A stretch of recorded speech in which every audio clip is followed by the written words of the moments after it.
Bienvenidos al sentido de la fe. Jóvenes, piensen por un momento en este año. ¿Sienten a veces que todo es ruido? Que entre las redes sociales, las expectativas, el estrés, hay un vacío que no se llena con nada. Justo hace casi 1500 años, en la caída del Imperio Romano, un joven llamado Benito de Nursia se sintió igual. Su historia nos muestra que la verdadera plenitud no se encuentra en el caos, sino en una vida anclada en algo más grande, en la única realidad que da sentido a todo, la vida en la iglesia fundada por Cristo. Él nos enseñó sin decirlas que una fe construida sobre cimientos sólidos y una vida en comunidad es la única respuesta al individualismo que nos dice que podemos ser dioses sin Dios. Imaginemos el siglo V en Europa. El poderoso imperio romano de Occidente se desmorona. Las ciudades, antes centros de orden, ahora son caóticas. Es un tiempo de profunda incertidumbre. Para los cristianos de entonces, la fe no era solo una creencia, sino un faro en la oscuridad. Sin embargo, no todo era fácil. La Iglesia, aunque fuerte, enfrentaba grandes desafíos. Por un lado, debía consolidar su doctrina, reuniendo a sus obispos en concilios como el de Calcedonia en el año 451, para aclarar quién era realmente Jesús, Hijo de Dios y verdadero hombre. Estas grandes reuniones no solo eran debates teóricos, sino la forma en que la Iglesia se defendía de errores que ponían en riesgo la salvación, como el arrianismo, que negaba que Cristo fuera de la misma naturaleza del Padre, o el nestorianismo, que separaba a Jesús en dos naturalezas. La forma en que la Iglesia desde los apóstoles se reúne para discernir la verdad nos muestra que el rol de la Iglesia como guardiana de la fe.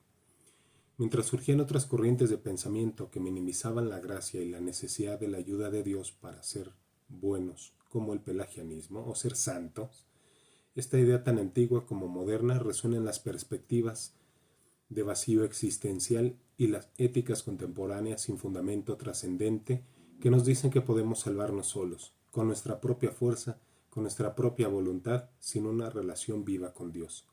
El monacato en este contexto florecía. Hombres y mujeres se retiraban al desierto o a los bosques para buscar a Dios en soledad. La vida monástica era una respuesta radical, un lugar de estabilidad y orden en un mundo desordenado y un reflejo en que la naturaleza del hombre no se satisface solo con lo material, sino que busca un propósito trascendente y un lugar de pertenencia. En medio del caos, la divinidad del cristianismo se hacía visible no solo con milagros, sino en la paz y el orden que las comunidades cristianas, cohesionadas en torno a sus obispos, podían ofrecer. En un mundo donde todo se derrumbaba, la Iglesia se levantaba como la única estructura capaz de dar esperanza y sentido. Benito nació en una familia acomodada en Nursia, Italia, alrededor del año 480. Era un joven inteligente enviado a Roma para estudiar, pero la ciudad, con toda su belleza, estaba llena de corrupción y superficialidad. Benito, con su alma sensible, sintió un profundo rechazo a esta vida. Para él era un vacío disfrazado de éxito. Y en un acto de valentía dejó todo. Abandonó la comodidad y a su familia y los estudios para retirarse a la soledad de Subiaco. Al principio vivió como un ermitaño buscando a Dios lejos del mundo. Un monje, un sacerdote anciano llamado Romano lo ayudó. Este encuentro no fue casual, fue el primer eslabón en la cadena de las vidas unidas por la fe.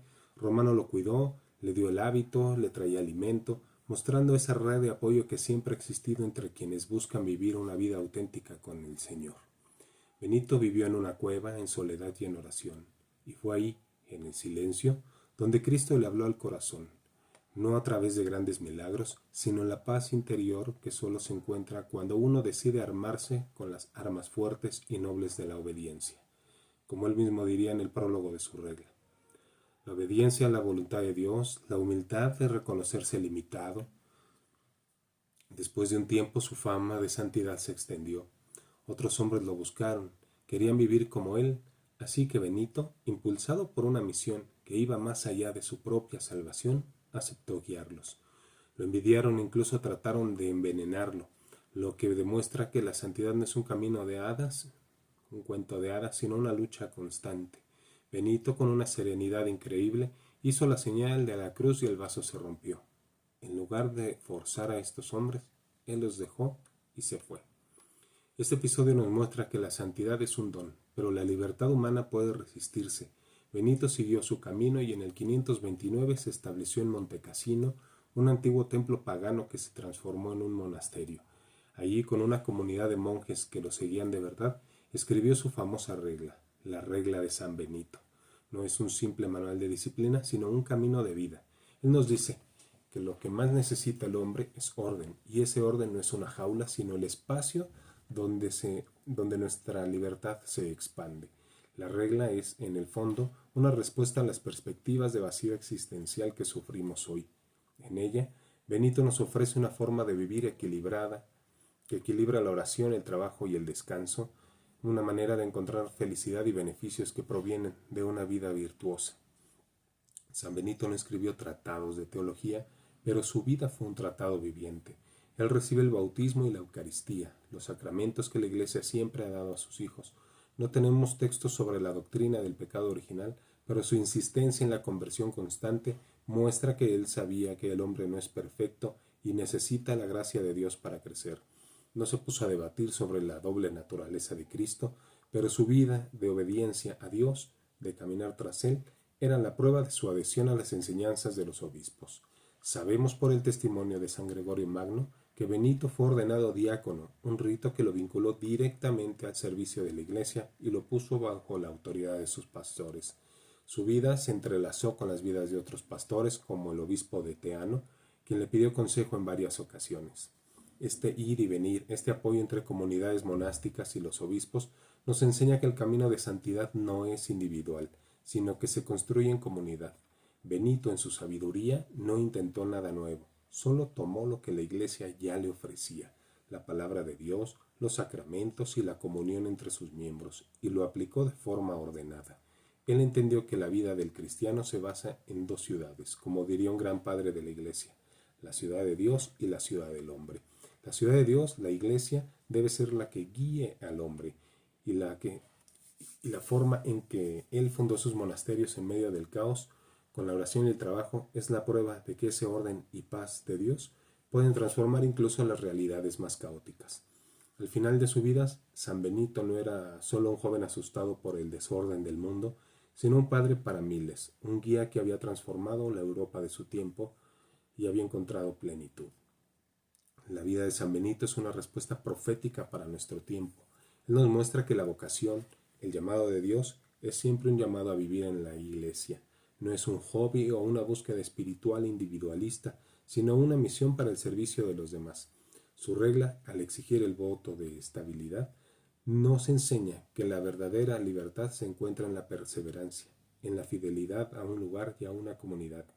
En una época donde todo se deconstruye y donde las corrientes culturales nos invitan a abandonar todo cuando algo no nos gusta, San Benito nos dice, quédate, persevera, porque es el compromiso que forja el carácter y se encuentra con Dios.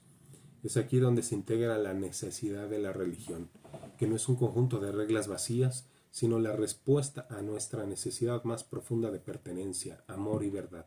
San Benito entendió que el vacío existencial no se llena con ideas, sino con la realidad. Su vida fue una prueba viviente de que la existencia de Dios no es una teoría, sino un encuentro personal que transforma la vida. El trabajo, el estudio, la oración, el descanso, todo se convierte en una oportunidad para vivir en comunión con Dios. Él nos invita a mirar la belleza de una vida ordenada, una vida que tiene un propósito más allá de la mera satisfacción de deseos. Su enfoque en la obediencia, que a nuestros oídos modernos suena a represión, es en realidad un camino hacia una libertad más profunda, la de no ser esclavos de nuestros caprichos, sino de ser siervos de la verdad. Al someter su voluntad a la de Dios y a la de su abad, Benito nos mostró que la verdadera libertad es la de elegir el bien y que el bien supremo es Dios. Reflexionemos. Jóvenes, la historia de San Benito no es un tiempo lejano. Hoy en México el caos es distinto, pero la raíz del problema es la misma. El mundo nos dice que no hay nada más allá de lo que se ve, que la verdad es relativa y la felicidad está en el yo. Esta visión antropológica moderna, que pone a cada persona como centro de su propio universo, solo nos lleva a la soledad, a la verdadera soledad y a la ansiedad, cosa que él en el desierto no vivió con Dios. El remedio de San Benito, la humildad y la obediencia a la regla, a la de Cristo, nos muestra que hay un camino para salir del ruido, vivir en una comunidad, la iglesia, que nos da un propósito, un orden y una dirección. No tenemos por qué irnos a un monasterio, pero sí podemos aprender de él. Hoy mismo, en medio de tu vida de estudiante, los invito a hacer 3 cosas concretas. Primero, organicen su tiempo con disciplina, equilibrando estudio, el descanso y la oración. Segundo, fortalezcan sus amistades y su vida familiar, valorando la comunidad como un regalo de Dios para crecer juntos. Y tercero, dense un tiempo para estar a solas con Dios. Participen de la Eucaristía dominical. Busquen la confesión con regularidad. Ahí, en el corazón de la iglesia, encontrarán la fuerza que San Benito encontró. Recuerden, la vida no es un laberinto sin salida. Cristo nos ha dado un camino claro, y ese camino es su iglesia. San Benito nos demostró que la vocación, la santidad, no es un sueño imposible, sino la realidad que se construye día a día con pequeñas batallas y grandes actos de fe. En un mundo de mentiras, busquen la verdad. En un mundo de caos, busquen el orden. En un mundo de soledad, encuentren la plenitud en el corazón de Cristo, en el hogar que Él construyó para nosotros, su iglesia. Muchas gracias por llegar hasta aquí. Que Dios los bendiga y la Santísima Virgen de Guadalupe interceda por todos nosotros.